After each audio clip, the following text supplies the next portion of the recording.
Johansson Jack. A strange name for a strange man.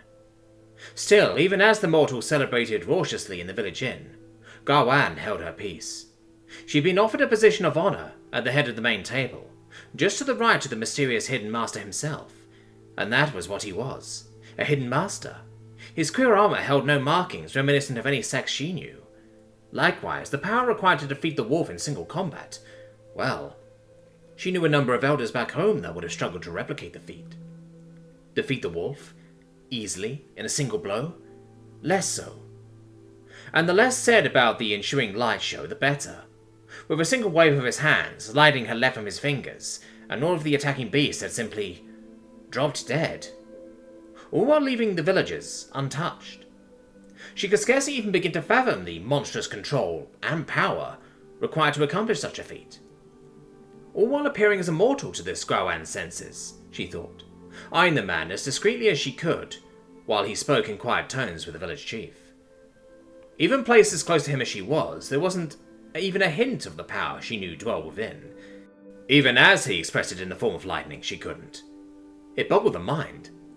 So she was on her best behaviour, even as part of her begged to pepper the mail, and wasn't that fact doubly queer, with as many questions as possible. Like, why is he bothering to cater to the whims of these mortals? She thought, as he let out a surprisingly boisterous laugh at whatever the mortal chief had said. Truth be told, she had thought he would leave the moment the village was saved. That was the most common result of a hidden master's appearance. One that was well perpetuated in mortal and cultivator plays. It was a classic setup. In the hero's darkest hour, the day would be saved by a passing expert.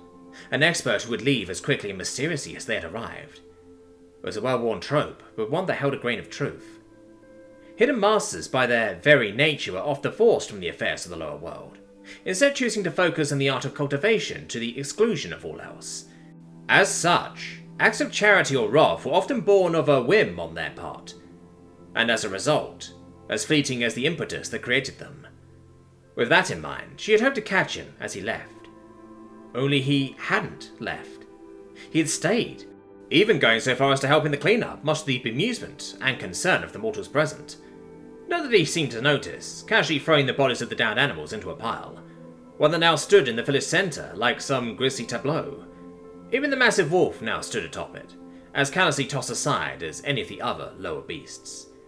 The man hadn't even checked for the spirit beast's core. And now he celebrated gregariously, in a manner that she would dub shameful if attributed to any other. Here she dared not. Power forgave a great many sins, but a man across from her was very powerful indeed. So, attacks like this don't happen often around these parts? The man's voice was a gruff baritone that nonetheless held a slightly more youthful tenor than his power might suggest. Oh, he was no callous youth, but he was no wizened elder either. Instead, he had the proud features of a man in his prime. Past the tenderness of youth, certainly, yet not quite into the beginnings of middle age. His colouring was likewise rather exotic. That he was possessed of pale skin, blue eyes and flaxen hair wasn't too surprising. The Empire held a great many peoples within its borders after all. Still, it was rare to see a man of the northern mountain tribes so far south. Not at all, great cultivator. Never before has this lowly one seen such ferocity from the beasts that call our fair valley home. The chief spoke respectfully, head bowed. Nor have I ever seen animals that should have been both hunter and hunted work in unison. He turned to a young woman down the table. Lee, have you ever seen the like of it? The woman, one of her hands still wrapped in bloody bandages, shook her head. Can't say I have, Chief. Wolves and deer working together? Rabbits and fox? Sounds like something out of a mad playwright's dream. The man next to her, his arms swaddled to his chest, poked distractedly at the roasted rabbit before him. Huh. Working together, I'd say that's a pretty charitable way of describing it. It's more like every beast in the valley independently decided that we needed to die, and didn't much care about anything else beyond that. Emperors above, the damn things were trampling each other trying to get through the gate.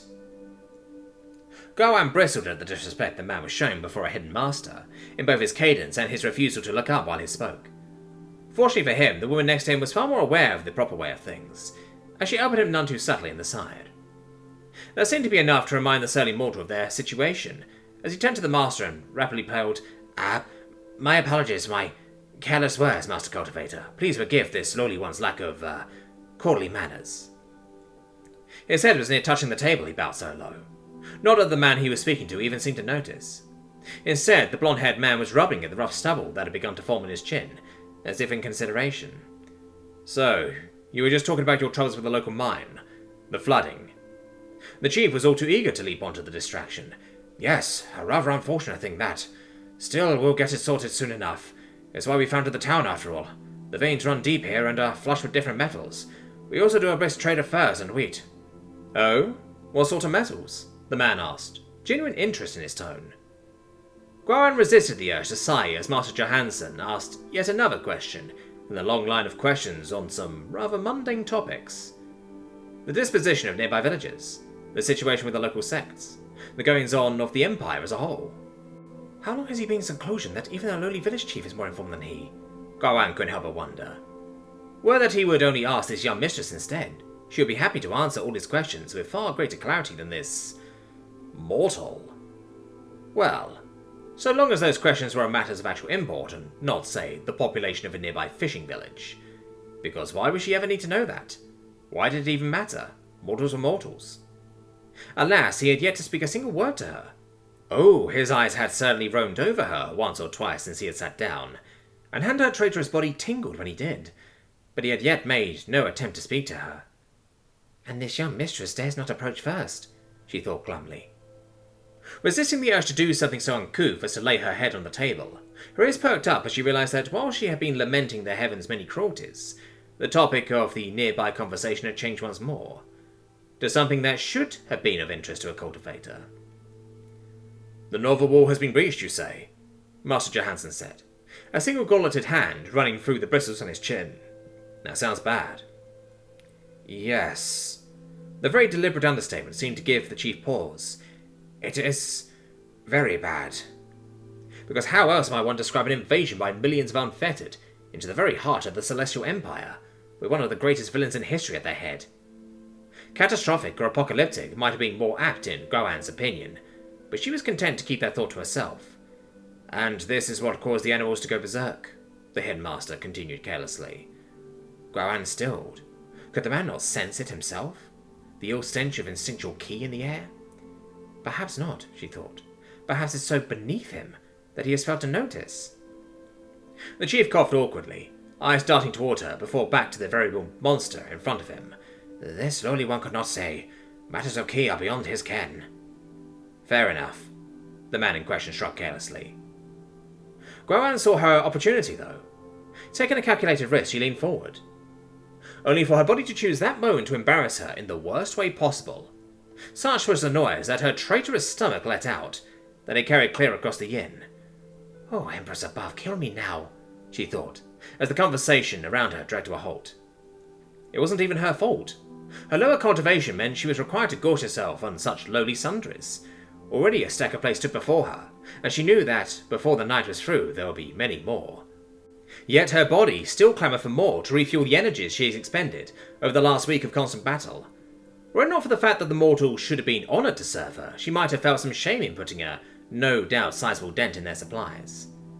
By contrast, the master had partaken of nothing, which was not too surprising. Higher cultivators had little need of food. Many still did eat, and with great gusto, but it was for pleasure rather than need. Something the simple palate of peasant food provided little of, divest of spice, seasonings or ki as it was. Fortunately for her pride, her gorging would not result in the village going without any time soon. Not with the veritable smorgasbord of rations that had been left out by the attack. No. The animal attack meant that the village would be eating well for many a moon yet. "What are you all gawking at, eh?" Master Johansson laughed. "Nothing wrong with a gal with a healthy appetite?" Even Azan's face flared, which made her damn eye throb. The conversation around her resumed with a haste that bordered on unseemly, as every mortal present found themselves interested in anything that wasn't her.